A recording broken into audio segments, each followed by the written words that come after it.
Բարև ձեզ սիրելի հայրենակիցներ, ողջունում եմ ձեզ Համայնայության մայրաքաղաք Երևանից։ Այսօր նոյեմբերի 16-ն է 2025 թվական։ Կխոսենք աշխարհաքաղաքական, տարածաշրջանային, ներպետական, ուշագրավ թեմաներից, որոնք կներկայացնեմ իմ մեկնաբանությամբ։ Սկսենք ուկրաինական պատերազմի հետ կապված զարգացումներից, բավական ծանր մարտեր են գնում, բայց քաղաքական գնահատականը շատ ավելի կարևոր է, վերջո ակնհայտ է, որ պատերազմը սկսվում է քաղաքական որոշման արդյունքում, ավարտվում է քաղաքական որոշումով, անկախ ռազմաճակատի դիրքերից։ Այդ իսկ պատճառով նայենք ի վերջո ինչ վիճակում ենք գտնվում։ Ֆինլանդիայի նախագահ Ալեքսանդր Ստուբ երկրորդ համաշխարհային պատերազմի ժամանակ Ստալինը 4 տարի անց Բեռլինում էր։ Այժմ պատերազմը շարունակվում է գրեթե 4 տարի և Ռուսաստանը դեռ շատ հեռու է Կիևից, և նրանք այնտեղ չեն հասնի։ Ստուբը նաև հավելել է, որ իրենք պետք է Ուկրաինային տան Ռուսաստանի ռազմական կամ պաշտպանական արդյունաբերությանը հարվածելու հնարավորություն։ Ուկրաինայում հրադադարի հասնելը քիչ հավանական է մինչև գարուն։ Եկող տարվա մասին է խոսքը։ Ես շատ մեծ օպտիմիզմ չունեմ հրադադար ձեռք բերելու կամ խաղաղ բանակցություններ սկսելու հարցում, առնվազն այս տարի, ասել է Ստուբը։ Հիմա հասկանանք Ֆինլանդիայի նախագահի գնահատականը ինչ է նշանակում։ Ֆինլանդիայի նախագահը գտնում է, որ Ռուսաստանը շանս չունի հաղթանակ տանելու, որտեղ կես ճանապարհին մնալ և խաղաղության փաստաթուղթ ստորագրելը Ռուսաստանի համար որևէ կերպ հաղթանակ չի։ Հակառակ է, փորձի իր ժողովրդին բացատրել, թե տեսակ մի քանի կիլոմետր առաջ գնացինք, տարածք միացրեցինք մեզ, բայց սանկցիաները չեն հանվելու, Ռուսաստանը խնդիր է ունենալու, նա չի վերականգնելու Եվրոպային մատակարարվող նավթն ու գազը, որտեղ նրանք հստակ ծրագրով տանում են առաջ, որ Եվրոպան վերջնականապես ազատվի Ռուսաստանի նավթից ու գազից, Եվրամիությունը անգամ լրացուցիչ ֆինանսավորման հարցեր է լուծում, որպեսզի կարողանան նաև հունական տարածքում փորձեն հետախուզական աշխատանքները ակտիվացնեն, ի վերջո հասնեն նրան, որ այլընտրանքային գազի հնարավորություն ունենան։ Էլ չեմ խոսում այն մասին, որ այդ այլընտրանքային գծերը վաղուց արդեն կառուցում են, դրանից բացի Միացյալ Նահանգների համար շատ ձեռնտու է, որ որոշակի ծավալ ինքը վերցրեց իր վրա։ Այսինքն Եվրոպան չի անհանգստանում կախվածություն ունենալ Միացյալ Նահանգներից, որտեղ այսպես թե այնպես անվտանգային հարցում կախվածություն ունի։ Այնպես որ իրանք առանձնապես դժգոհ չեն այդ կախվածությունից, համարում են այդ կախվածությունը նաև գործընկերություն։ Այդ Միացյալ Նահանգներն էր ասում, ես Եվրոպայի անվտանգությանը չեմ մասնակցի։ Այսինքն Դոնալդ Տրամպը հենց կամ հետ կքաշվեմ եւ այլ եւ այլ։ Չնայած որոշակիորեն վերանայել է այդ խնդիրները։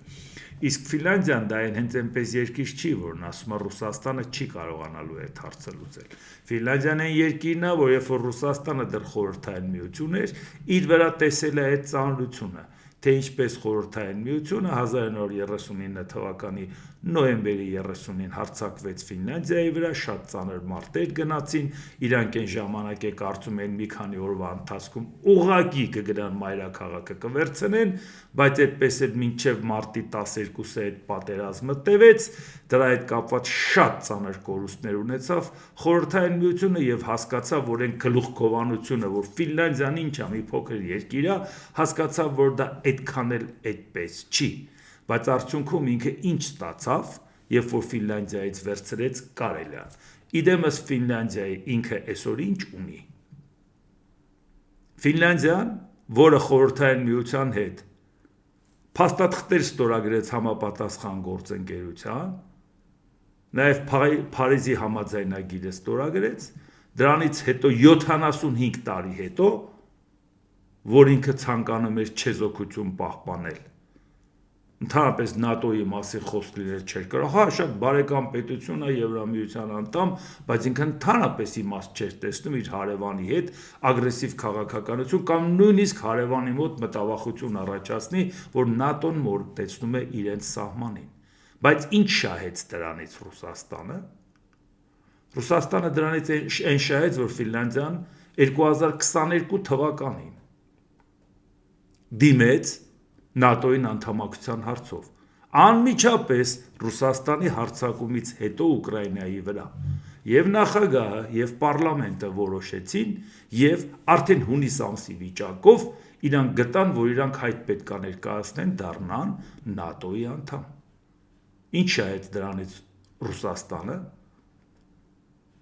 ուշադրություն։ Ֆինլանդիան չէր մտածում, որ մի քանի օրվա ընթացքում Ուկրաինան ընկնելու է, կամ նույնիսկ եթե մինչև հունիս ամիս չէր ընկել, որ իրանք որոշում կայացնեն, միևնույնն է ինքը շատ լավ հասկանում էր, որ Ռուսաստանը շանս չունի շատ արագ հաղթելու։ Իրանք լավ գիտեին Ռուսաստանից առաջվա խորհրդային միության իրական հնարավորությունները։ Բայց դրա համար իրանք արդեն մտածում էին դառնալ ՆԱՏՕ-ի անդամ, չեն մտածում էսա Ռուսաստանը կգրավի Ուկրաինան, հա դե ավելի լավ է չլարում չստեղծենք, թե չէ հենց լարում ստեղծենք, հիմա Ռուսաստանը կմտնի Ֆինլանդիա։ Չէ, ասին վերջ, մենք չենք վստահում այս երկրին, 75 տարվա չեզոքությունը դնում ենք մի կողմ։ Եվ Ֆինլանդիան 2023 թվականի ապրիլի 4-ին այդ տոնական օրը Բրյուսելում փաստաթղթերը հանձնեց եւ դարձավ Եվրամիության անդամ։ Ինչու եմ ասում այդ տոնական օրը, որովհետեւ նշվում էր 74-ամյակը ՆԱՏՕ-ի ստեղծման, որը ստեղծվել է 1949 թվականի ապրիլի 4-ին Վաշինգտոնում 12 հիմնադիր պետությունների կողմից։ Այսինքն իրանք արդեն դարձան ՆԱՏՕ-ի անդամ, 31-րդ անդամը, դե գիտեք 32-ը հետո դարձավ Շվեդիան, մի քիչ նրան ձգվեց, որովհետև վետո իրավունքից օգտվում էր Թուրքիան։ Բայց խնդիրը ուրիշ է, Ռուսաստանի ցամաքային սահմանը ՆԱՏՕ-ի հետ, լա ջրային, չեմ ասում, մենակ զուտ ցամաքային սահմանը ՆԱՏՕ-ի հետ երկարեց 1100 կիլոմետրով։ Այս արեց Ռուսաստանը։ Այս շահեց Ռուսաստանը Ուկրաինայի հետ առճակատման առիթով։ Էսա։ Երբ որ շատերը ներկայացնում են, որ տեսեք Ռուսաստանը հաջողություն է ունենում առաջագնում, երբ որ 2022 թվականի ես ասում եմ, որ Ռուսաստանը խայտառակ վիճակի մեջ է հայտնվելու, բարեկամներ ունեմ Ռուսաստանում, որ ինձ ասում էին, մենք չենք էլ զգում, որ պատերազմ է։ Պատերազմը մեզանից հեռու է, մենք ընդհանրապես հանգիստ մեր կյանքով ապրում ենք, մեր աշխատանքը ունենք, ամեն ինչ նորմալ, չեմ հասկանում դու ինչ ես ասում։ Դու այդ որ Ռուսաստանի մասին ես պատմում։ Մենք եւ իդեպ ասեմ, Սահմանամերձ շրջանից սկսած Մոսկվայով մինչև հեռավոր արևելքով ես բոլոր տեղերի մարդկանցից էլ լսել եմ այդ կարծիքները, որ մենք այդ պատերազմը մեր վրա չենք զգում, այսինքն այն մարդը, որը որ պատերազմ ընտանիքի անդամ չի ուղարկել, նա համարում էր, որ այդ պատերազմը իրան չի էլ վերաբերվում, որովհետև վիճակը բարվոք էր, նորմալ աշխատանք ունեին, ամեն ինչ նորմալ եւ այլ, ու որտեղից պիտի զգային, որ այդ Ռուսաստանը պատերազմի մեջ է, եւ համարում էին, որ այս անտեղյակ բաներ եմ ասում, Երևանում նստած ասում եմ Ռուսաստանի վիճակը խայտառակ է, դու ընդհանրապես տեղյակ ես ինչա կատարվում, իսկ այսօր նույն մարդկանց հետ խոսում ենք, չէ՞ ժողովուրդ ջան, ասում եմ հիմա զգում եք պատերազմի ազդեցությունը ձեր վրա, ասում եմ, այն էլ ոնց ենք զգում, այն էլ ոնց ենք հասկանում, նախընտանիքի անդամներին են տանում կռվելու, այդ մեկ, երկրորդ ցանկացած տեղ հասկանում ենք, որ անվտանգ տեղ, անխոցելի տեղ Ռուսաստանի տարածքում չկա, էլ չեմ խոսում, որ տեսնում եք արդեն ինչպիսի հարվածներ են հասցնում, այո թանկացումներ կա, այո շատ խայտառակ վիճակ կա, հիմա իրանք ներկայացնում են, նույնիսկ ասում են, եթե Մոսկվայում վառելիքի հետ կապված, բենզինի հետ կապված հերթեր չկան, ինչպես մյուս վայրերում, բայց կա շատ լուրջ թանկացում, որի պատճառով շատ լուրջ խնդիրներ ունենք, էլ չեմ խոսում ցանկացած հարվածի դեպքում խառնվում է իրար, հիմա նույն մարդիկ ինձ պատմում են, ասում են, դու ասում ես Ռուսաստանի վիճակը վատ է, բայց չես պատկերացնում ինչքան վատ է, յա լուրջ, հիմա էլ փաստորեն այն ժամանակ անտեղյակ էի չէի պատկերացնում ինչքան վատ է, իրանք ասում են լավ է, հիմա էլ ասում են ավելի վատ է, քան դու պատկերացնում ես, չէ ժողովուրդ ջան, եթե դուք արդեն պատկերացնում եք, ոչինչ, կարաք ինձ մեղադրեք, որ ես անտեղյակ եմ, բայց դուք ընդունում եք, չէ՞ որ ավելի վատ է, քան ես ասում եմ, դե այդ էինք ասում էլի ժողովուրդ ջան, բայց այդ էինք բացատրում, ինչի համար էր այդ պատերազմը,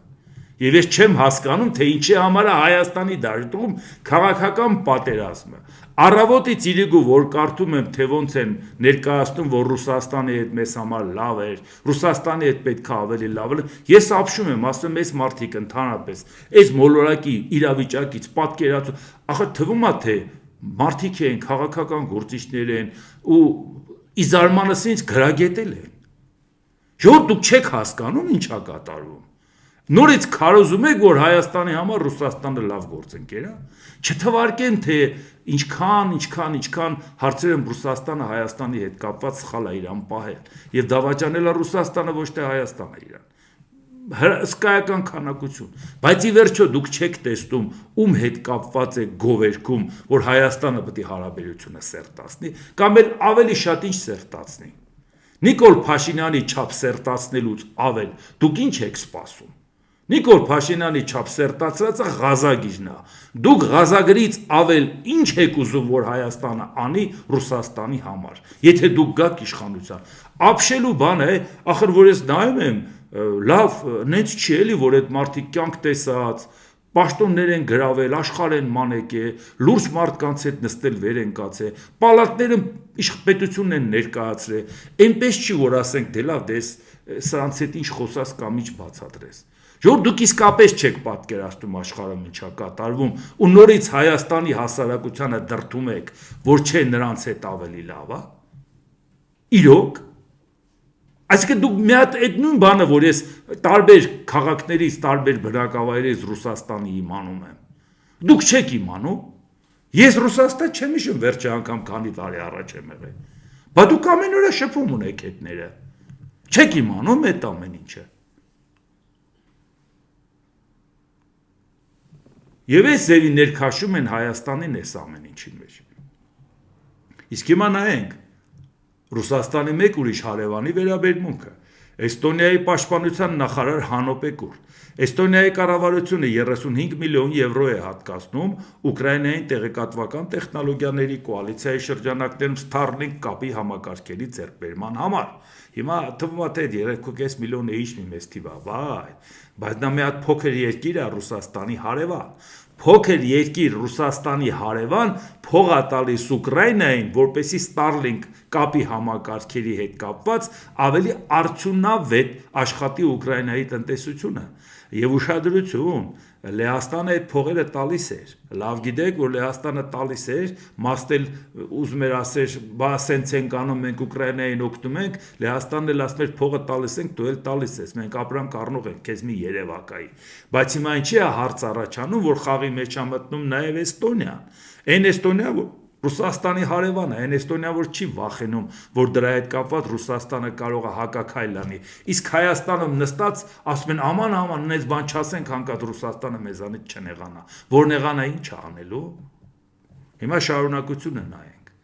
Starlink-ը կարևորագույն նշանակություն ունի կայուն կապի ապահովման համար եւ հատկապես կարևոր է հաշվի առնելով Ուկրաինայի ծրագրերը զգալիորեն ավելացնել անօդաչու թռչող սարքերի քանակը, որոնք պահանջում են բարձր արդյունավետությամբ ինտերնետ։ Ուշադրություն, մենք հիմա գիտենք, որ Ուկրաինան արդեն հովանոց է ստեղծում դրոնների անօդաչու թռչող սարքերի Ֆրանսիայի հետ համագործակցելով վերում է մի հատ համակարգ է ստեղծում, որը կբարձրանա երկինք եւ այդտեղից ինքը արդյունավետ ձևով կխոցի իր տարածք թռնող եւ հրթիռները եւ անօդաչու թռչող սարքերը։ Հիմա Էստոնիան ասում է, քանի որ հիմա դրոնների քանակը շեշտակիորեն ավելանում է, դրան սպասարկելու համար Starlink-ի կապի համար շեշտակիորեն պետքա բարելավել վիճակը։ Այսինքն Էստոնիան ասում է, Ռուսաստան, ես փողը տալիս եմ Ուկրաինային, որ խփիկ ու հրթիռներն ու դրոնները, բացի դրանից էլ ինքը ավելացնելու է դրոնային հարձակումը Ռուսաստանի վրա եւ իրան պետք են կոնկրետ կոորդինատներ, իրան պետք են շատ որակյալ ու ճշգրիտ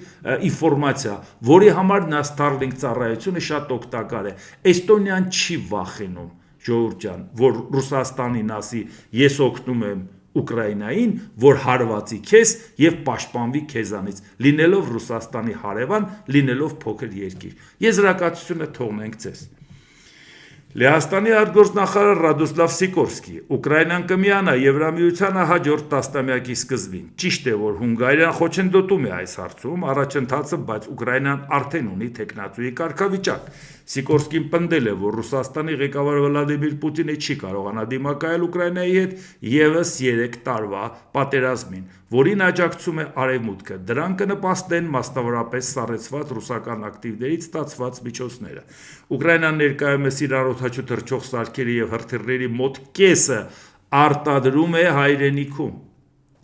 Պուտինը չհասավ իր ուզածին, մենք կարծում էինք, որ նա ունի աշխարհում երկրորդ ամենամեծ բանակը, բայց նա դեռ 10 տարի է ինչ կռվում է Դոնբասում։ Ես դա հաղթանակ չէի անվանի, նշել է Սիկորսկին։ Հիմա սա էլ Լեհաստանն է, էս էլ Լեհաստանն է, որը որ Ռուսաստանի հետ կապված շատ կոշտ, շատ դաժան վերաբերմունք ունի, որովհետև ինքը տեսել է Ռուսաստանի դաժանությունը իր պետության հանդեպ, որովհետև ինքը շատ լավ գիտի ինչի է ընդունակ Խորհրդային Միության զինվորը, իսկ Ռուսաստանը չի ասում ես դրա հետ ի շկապ ունեմ, ինքը ասում է չէ ես նրա ժառանգորդն եմ, ասում է եթե ժառանգորդն ես, ուրեմն ես էլ քեզ վերաբերվեմ այնպես, ոնց որ դու Խորհրդային Միության ժառանգորդն ես, որը Հիտլերի հետ պայմանավորվեց Մոլոտով-Ռիբենտրոպ պայմանագրով 1939 թվականի օգոստոսի 23-ին 10 տարով պայմանագիր կնքեցին, հրապարակեցին ծափ տվին, էս արին, են արին, ոգևորվեցին, բայց գաղտնի պակտել դրեցին սեյֆի մեջ փակեցին, որը հետո արդեն պատերազմից հետո մարդկանց արդեն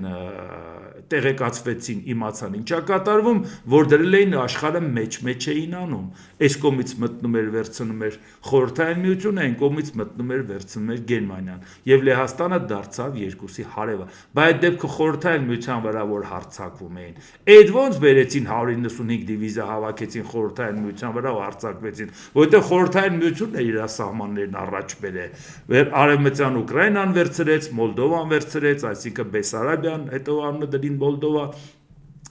պատմական անունի ժամանակվա Մերզբալթյան հանրապետությունները վերցրեց, եւ դա արդյունքում Լեհաստանը հետո եկավ դարավ հարևանել է Գերմանիային, այն կողմից նա էր վերցնում, այն կողմից նա, դրա համար Լեհաստանն ասում է մենք շատ լավ գիտենք ինչին է ընդունակ, այս է Խորհրդային Միությունն է, որ հենց նոյեմբերի 30-ին Ֆինլանդիա հենց մտավ, դեկտեմբերի 14-ին Ազգերի լիգայից իրան դուրս շպրտեցին, 1034 թվականին ընդունել էին եւ Ազգերի լիգայի անդամ էին դարձել, իսկ դրանից հետո Իրան ուղակի 39 թվականին հենց նոյեմբերի 30-ին ինքը մտավ Ֆինլանդիա, դեկտեմբերի 14-ին Իրան հանեցին, այս է այդ շահելը, որը որ շահեց Խորհրդային Միությունը, որը շարունակում է Ռուսաստանը։ Հիմա տեսնում ենք Լեհաստանը ընդգծված ասում է, որ Ռուսաստանը չի կարող հաղթել, որովհետև 10 տարվա մեջ Դոնբաս չի կարող վերցնի, այս չի սրա վիճակը։ Եվ իրանք հստակ գիտեն, որ իրանք Ուկրաինային օգնելու են։ Նույնիսկ եթե Հունգարիան դեմ է, որովհետև այն գրաֆիկով, որը որ պետք է Եվրամիության անդամ դառնա Ուկրաինան, դա նախատեսված է մինչև 2030 թվականը եւ ամենայնիվ եթե վետոյի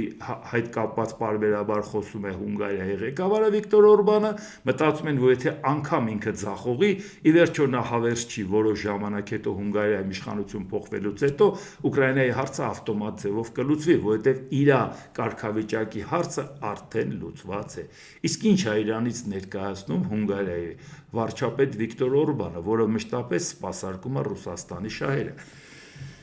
Բայց հիմա մի հատ այնպես ունիկալ հայտարարություն արել, որ դժվար է ուղղակի պատկերացնել, թե ով է այս մարդը։ Հունգարիայի վարչապետ Վիկտոր Օրբան, այսինքն մասնագիտությամբ ղզիկ, որտեվ ինչ է ինքը ասում։ Ասենց բացահայտում անող մարդը պետք է տնից դուրս չգա, անգամ խոհանոցից ճաշասենյակ չգնա։ Ասում է ես հարգում եի Անգելա Մերկելին շատ բաների համար, նա շատ խելացի եւ գրավիչ կին էր։ Չնայած Անգելա Մերկելին ամեն ինչ կարելի է գովել, բայց ասել գրավիչ կին կնոջ հետ կապված ես միշտ հարգալից եմ, բայց անենց հավեր է գոռացել, որ իր աչքին գրավիչ է երևացել, շարունակությունը լսեք։ Քաղաքականության մեջ արտաքինը երբեմն կարևոր է։ Ես վայելում էի նրա հետ աշխատելը։ Երբեմն նա նույնիսկ գոռում էր իմ վրա։ Դա հաճելի չէր, եւ նա դա անում էր նույնիսկ ավելի հաճախ, քան իմ կինը։ Նա ավելի բարդ է, քան արտաքինից թվում է, նշել է Օրբանը։ Երկրի ղեկավարը խոստովանում է, որ ուրիշ երկրի ղեկավար Եվրամիության ՆԱՏՕ-ի անդամ երկրի ղեկավարի վրա գոռգոռում էր Գերմանիայի կանցլերը։ Էնե լայտել քիչ է, ասում ավելի հաճախ, քան իմ կինը, պարզվում է իր կինն էլ էր վրեն գոռում։ Ու այս նապաստակը Ուկրաինային անուն է դնում, ասում է գիտես ինչ, դու կռվում ես, ինչի ես կռվում, պետք է հանձնվես, ինչ իմաստ ունի, Ռուսաստանն ուժեղ է եւ այլ, հա, եթե քո համար ես կնիկը ուժ, եթե կնիկդ կարա քեզ տենց, այ խզիկ, եթե կնիկդ կարա քո գլխին են օինը դնի ու դու դա համեմատես, որ փառք ասու կնիկս ավելի քիչ էր գոռում, քան Անգելա Մերկելը։ Անգելա Մերկելը իհարկե 16 տարի Գերմանիայի կանցլեր ա եղել, բավական լուրջ դա ցուցանիշ է 2005 թվականից մինչև 2021, դե իրանից հետո եղավ Օլաֆ Շոլցը, հետո իմացակ Օլաֆ Շոլցը դե փաստորեն արտահերտ ընտրություններ եղան, անվստահություն հայտնեցին, նոր եղավ Ֆրիդրիխ Մերցը։ Այն դեպքում, որ Անգելա Մերկելին ընդհանրապես ընդունում էինք որպես Պուտինի քուրո Եվրոպայում, որտեղ ինքը ամեն ինչ անում էր, որ Գերմանիայի կախվածությունը Ռուսաստանից պահպանվի, ամեն ինչ անում էր Ռուսաստանի էներգակիրներ ստանա եւ այլ եւ այլ։ Շատ ծանր աշխատանք տարավ Գերմանիան, որ կարողանա Ռուսաստանի էներգակիրներից անջատվի, որտեղ այն աշճանի կախվածության մեջ էր ինքը Ռուսաստանից, որ նույնիսկ շատ դժվար էր անմիջապես այդ հարցը լուծել։ Իսկ դա խայտառակություն էր այն հզոր երկրի համար, որը Գերմանիան է, Եվրամիության անդամ։ Իսկ այսօր մենք տեսնում ենք Գերմանիայի դերակատարությունը ու ազդեցությունը։ Եկել էինք խոսում Միացյալ Նահանգների հետ, որ պայմանավորվել, որ ինքը այդ լիդերությունը եթե ստանձնել է Եվրոպայում, ուրեմն նաև պետք է անվտանգային հարցերում էլ այդ լիդերությունը ստանձնի, բավարար չափով զենք ստանա նաև Ամերիկայի Միացյալ Նահանգներից։ Էլ չեմ ասում, որ ինքն էլ իր հերթին լավ էլ ինքը արտադրում, իսկ քանի որ իր համախառն ներքին արդյունքը Եվրոպայում ամենամեծն է, ներառյալ նաև էսի նկատի ունեմ Մեծ Բրիտանիան, այդ պարագայում եթե ինքը համախառն ներքին արդյունքի 5%-ը ոնց որ մյուսները ծախսի ռազմական նպատակներով, դուք պատկերացնում եք դա ինչ ֆանտաստիկ թիվ ալնելու մյուսների համեմատ։ Եվ հիմա Վիկտոր Օրբանը, որը որ Ուկրաինայի ճակատագիր է ուզում որոշել, հիմա իր հասարակությանը պատմում է, եւ ճիշտ է, չեմ հասկանում այս անկեղծության իմաստը։ Ինքը ինչ է, հմիսանով ինչ է ուզում ասի։ Մերկելին էր գովում։ Լավ, մարդը ինչ որ բան է հայտարարում, չէ՞։ Պաշտոն է, այդքան տարվա պաշտոն է։ Այնքան երկար մնացել է, որ արդեն ուղղակի դե գիտեք, այդքան երկար մնալու արդյունքում ինչ կարա կատարվի մարդու հետ։ Որ ինքը կանում է խոստովանությունն արեց, ինչ անենք, Անգելա Մերկելին գովենք, քեզ փնով, ինչ անենք։ Եվ այս մարդը Եվրոպայի ճակատագիր կարա որոշի։ Բայց դրա համար, որ ասում են ձայնի իրավունքից զրկենք կամ կոնսենսուսի իրավունքից զրկենք, ասում են ինչու եք ինձ զրկում։ Այն գետ տնեցիք են քեզ ձայնի իրավունքից զրկել, դրա համար են զրկում, չգիտես ինչու են զրկում։ Եվ այս հարցում նրանք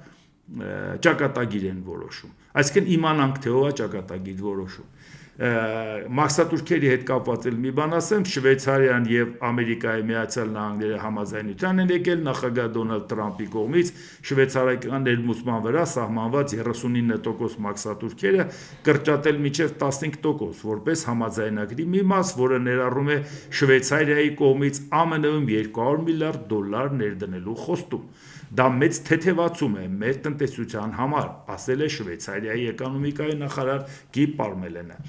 Պարմելենը նշել է, որ շվեյցարական բիզնես առաջնորդների կողմից անցյալ շաբաթ Սպիտակ տանը Թրամփի հետ հանդիպելու քայլը վճռորոշ է եղել համաձայնության հասնելու համար։ Այսինքն Շվեյցարիան ոչ թե քաղաքական մակարդակով է լուծել այդ հարցը, բիզնեսմեն Թրամփի մոտ ուղարկել է բիզնեսմեն տղերքին, որոնք որ գնացել են գործարաններ այցելել են Օվալաձև աշխատասենյակ, իրենց հետ բերելով նվերներ, այդ թվում Rolex ոսկեժամացույց եւ շվեյցարական ոսկու վերամշակման MKS ընկերության հատուկ փորագրված ոսկե ձուլակտոր։ ԱՄՆ առևտրային ներկայացուցիչը հաստատել է, որ համաձայնության են եկել, ասելով, որ նախագահ Թրամփի անզուգական գործարքները շարունակում են օգուտ բերել ամերիկյան ժողովրդին։ Այն, որ Շվեյցարիան որոշել է ներդրում անել Ամերիկայում, միանգամայն նորմալ է, ինչ մի խնդիր է, որ շատ լավ է։ Այն, որ Միացյալ Նահանգները մաքսատուրքերը նվազեցրել է Շվեյցարիա, դա միանշանակ նորմալ է։ Առաջինը, որ կարող է դատական համակարգը Դոնալդ Թրամփին ասի, որ դու սխալ ես մաքսատուրքեր կիրառել, ինքը շատ արագ հիմա սրա հետ կապված 200 միլիարդի հարցալուծում, շատ նորմալ է, բայց ուրիշ խնդիր կա։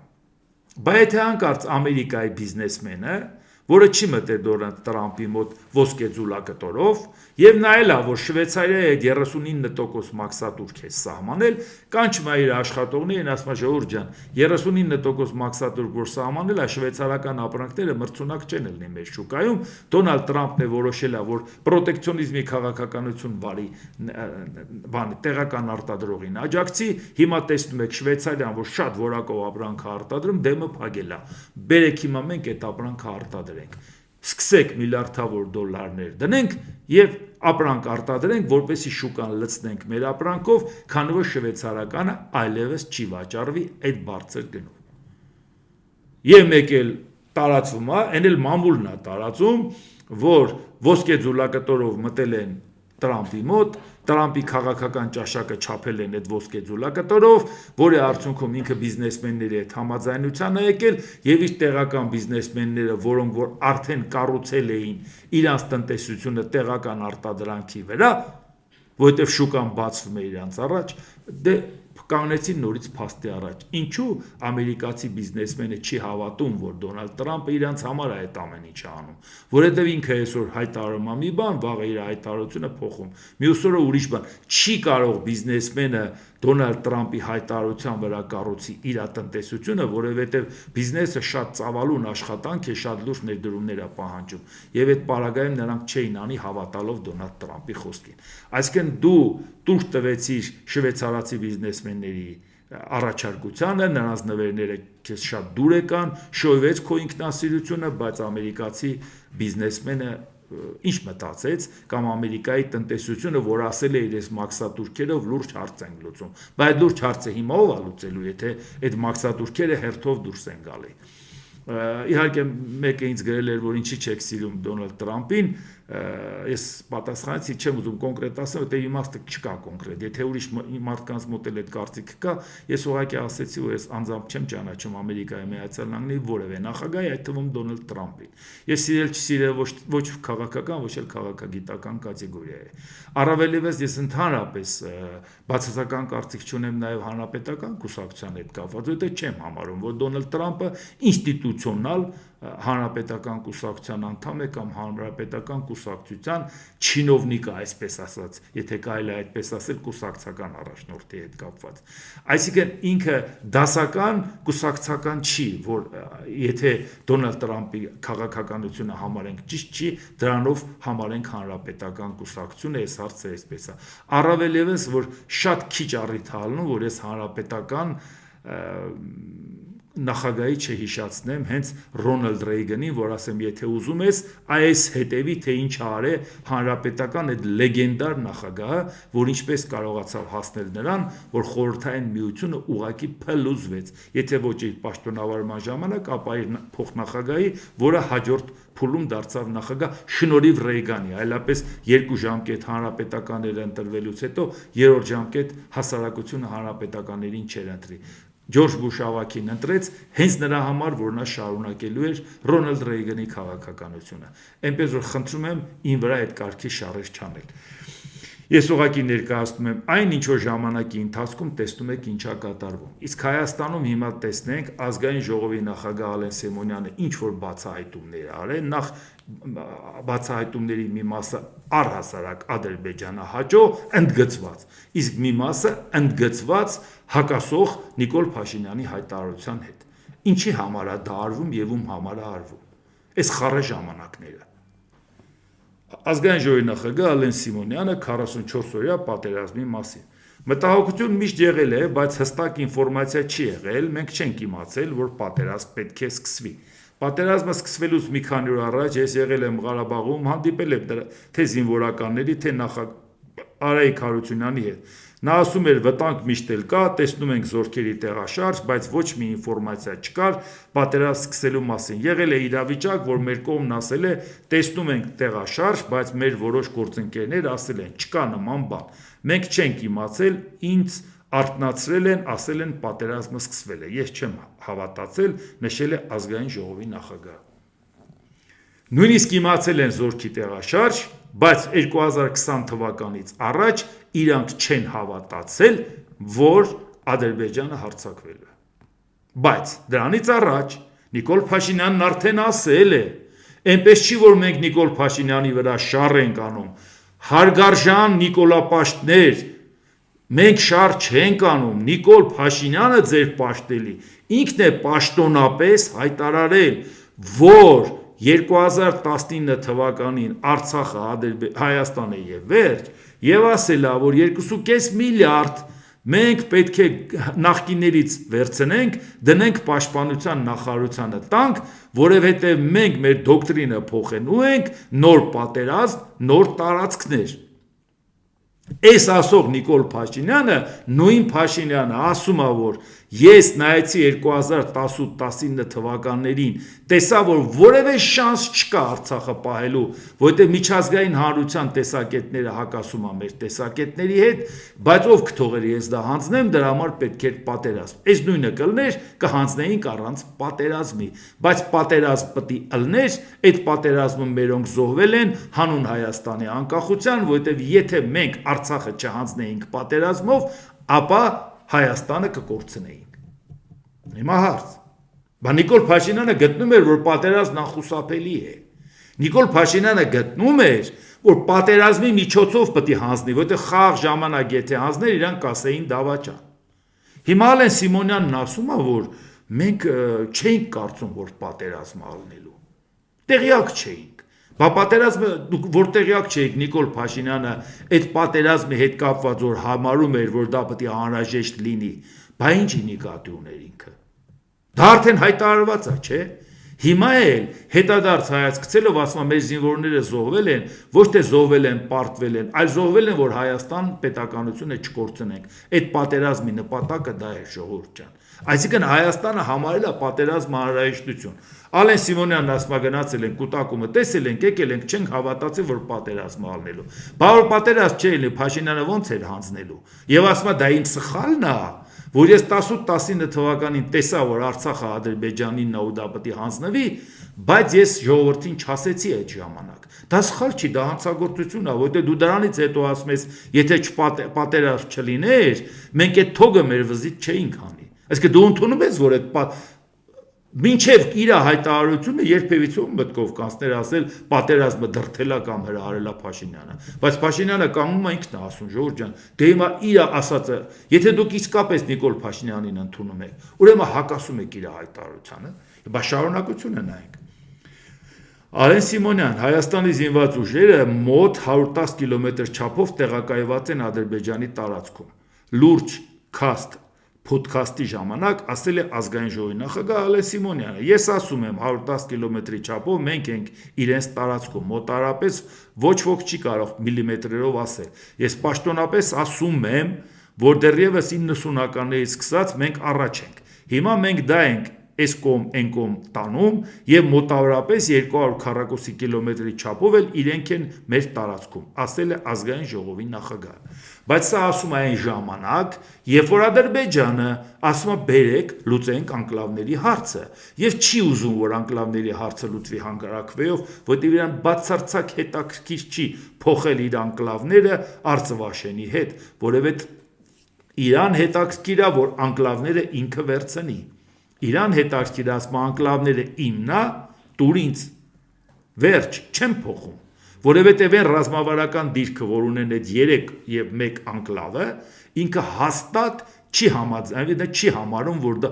իսկ եթե ասենք, բա անկլավները սպասեք փոխանակենք, ասում են ինչ փոխանակել, փոխանակելը հանրակրվեով է, Ադրբեջանի հասարակությունը դեմ է փոխանակման, ինչ ես անելու։ Ենթադրենք Հայաստանում հանրակրվե արեցին ու համաձայնվեցին, բա Ադրբեջանը չհամաձայնվեց, ինչ ես անելու։ Որից հետո Ադրբեջանն ասում է, ես գլխացավանքը ինձ ձեռք չի տալիս։ Դու իմ տարածքում ես, դու սարի։ Մեկ էլ հիշացնում եմ ես, որ այն 4 գյուղը, որ ինքը ասում էր, ասեց իմաստ չունի մենք մտածենք սահմանազատմանը թողենք։ Առանց սահմանազատման կանոնակարգը հաստատելու այդ 4 գյուղը ինքը վերցրեց։ Փաշինյանն է գնաց իրանց մի հատ էլ վախացրեց բնակիչներին, իմացեք, եթե չտակ, մտնելու են ավելի շատ վերցնել։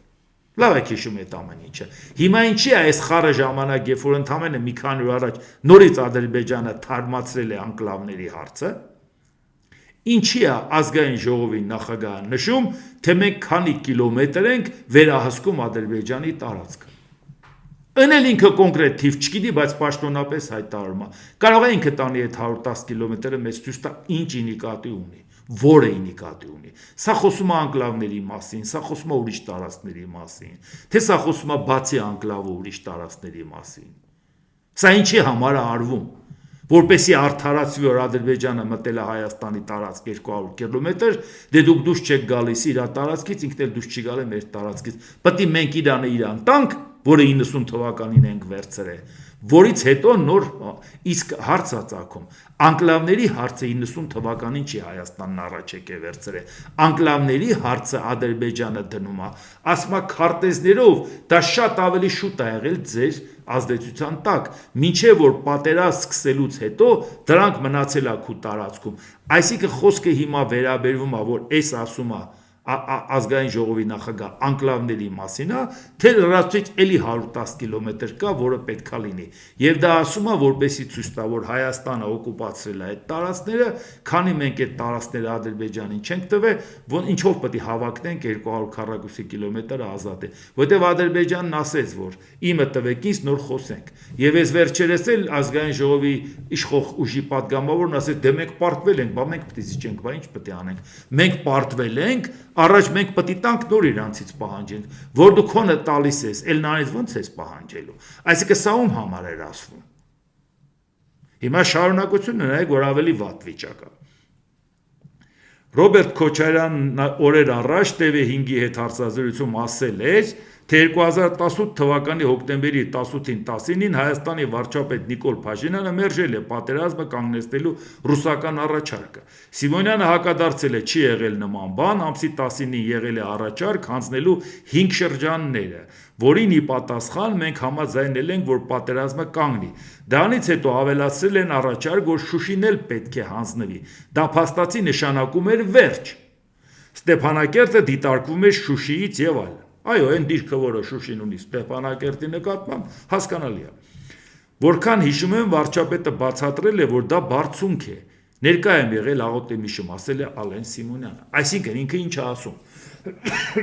Ներողություն։ Այսինքն ասում է, որ Ադրբեջանը ուզում էր 5 շրջան, բայց ուզում էր նաև Շուշին։ Նիկոլ Փաշինյանն ասել է, դա վերջը կլինի, դա բարձունք է, ոնց ենք դա տալիս։ Եվ ասում է դա, որ եղել է հոկտեմբերի 19-ին։ Բա հարց։ Բա Նիկոլ Փաշինյանն ասում է պատերազմ պետք է լիներ, պատերազմով պետք է ամբողջը հանձնեինք։ Բայց եթե պատերազմով պետք է ամբողջը հանձնեիր, ի՞նչն էր պատճառը, որ Շուշին չէիր հանձնում։ Այն դեպքում, երբ որ մենք գիտենք, որ Ադրբեջանը մտել է Շուշի եւ պատերազմը ինքն է առաջարկել դադարեցնել,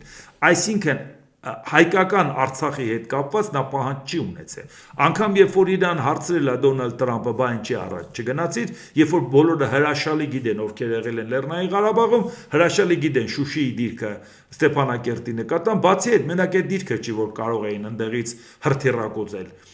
Նաև ուրիշ հարց կար։ Այն ճանապարհը, որ Շուշիից իջնես գնա Ստեփանակերտ, Շուշի մտնողը Ստեփանակերտ կմտներ հանգիստ։ Եվ ներկայացնում են, որ Արցախի ռազմաքաղաքական ղեկավարությունը դիմել է Հայաստանի ղեկավարությանը, ասել է ամեն գնով պատերազմը դադարեցրեք։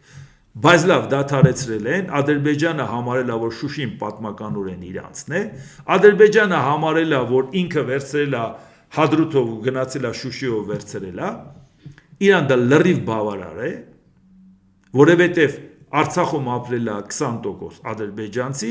քանի որ հիմա չեն կարող մեջները ապրել, պատերազմը արյունաթափվել, իրանք համարում են, որ իրանք տարածքով կվերցնեն այդ 20%-ը, հայկական Արցախը կմնա։ Ու այդ դեպքում Շուշին վերցնելուց հետո Ադրբեջանն առաջարկել է խաղաղություն եւ պնդել են, որ Նիկոլ Փաշինյանը համաձայնվի։ Ալիևը գլուխը գովում էր, ասում էր Փաշինյանը փախնում է,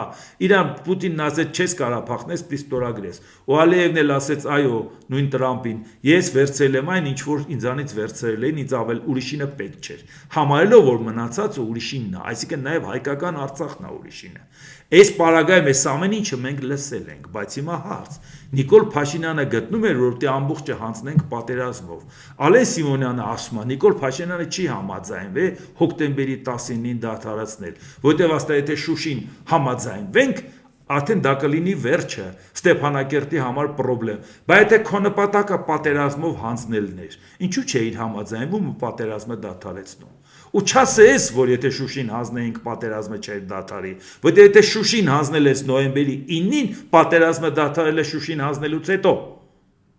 Ասել, որ Շուշին հանձնելը դա վերջն էր, կգնային Ստեփանակերտ, նրանք Ստեփանակերտ գնալու մտադրություն չեն ունեցել, որտեղ հոկտեմբերի 19-ից հետո նոյեմբերի 9-ին մենք տեսել ենք, որ իրանք Շուշիում կանգնել են ու առաջ չեն գնացել։ Այսինքն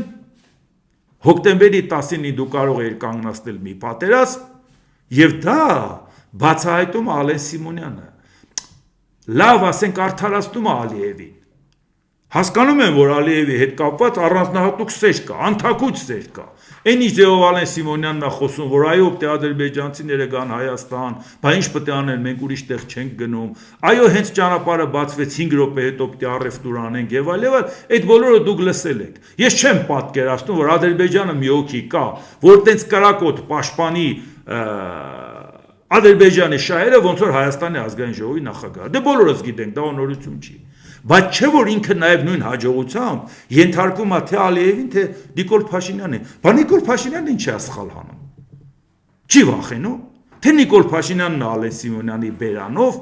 գցում դա, որ հետո ինչ որ միտեղ եթե իրան ասեն դավաճան հանձնող, ասի ախր հոկտեմբերի 19-ին ես չէի համաձայնվել է Շուշին հանձնել։ Բայց եթե հոկտեմբերի 19-ին չէիր համաձայնվել, այսօր ոնց ես կանգնում ասում, ես 18-19 թվականներին գիտեի, որ Արցախը ամբողջությամբ պետք է հանձնենք։ Կանգնում ազգային ժողովի ամբյոնից ասում Արցախի անկախությունը ֆեյք է, դուք ինչ եք բանակցել, ինչ անկախություն, ինչ Արցախ եւ այլ,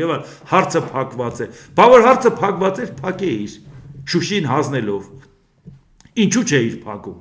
Եթե դրանով պատերազմը կկանգներ, եթե դրանով քիչ զոհեր կտայինք, իմաստը ո՞րն էր։ Այդքան կռվելու։ Հոկտեմբերի 19-ից 20 օր կռվելը քանի զոհ ենք տվել։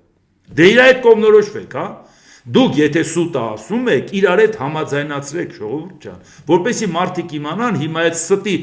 գոնե մի քիչ ճիշտ սուտ ասեք, էլի, որտեղ բոլորով պայմանավորեք, ասեք ժողովուրդ ջան, հիմա ԿՊ-ական սուտ ենք ասում։ Այս սուտը սա է։ Իրար հակասող ստերը, որ ասում եք, Փաշինյանն էլ Ալիևի շահերը սպասարկում, Ալեն Սիմոնյանն էլ ավելի խանդավառ է սպասարկում։ Բայց այն աշճանի խանդավառ, որ արդեն Փաշինյանին սխալ է հանում։ Հիմա մենք ընդհանրապես բացահայտում ենք իրանց ասածները։ Դրեք իրանց կողք եւ համադրեք ժողովուրդ ջան, այս մարդիկ ցանկանում են վերարտադրվել։ Ընտրությունը ձերն է, որոշումը ձերն է։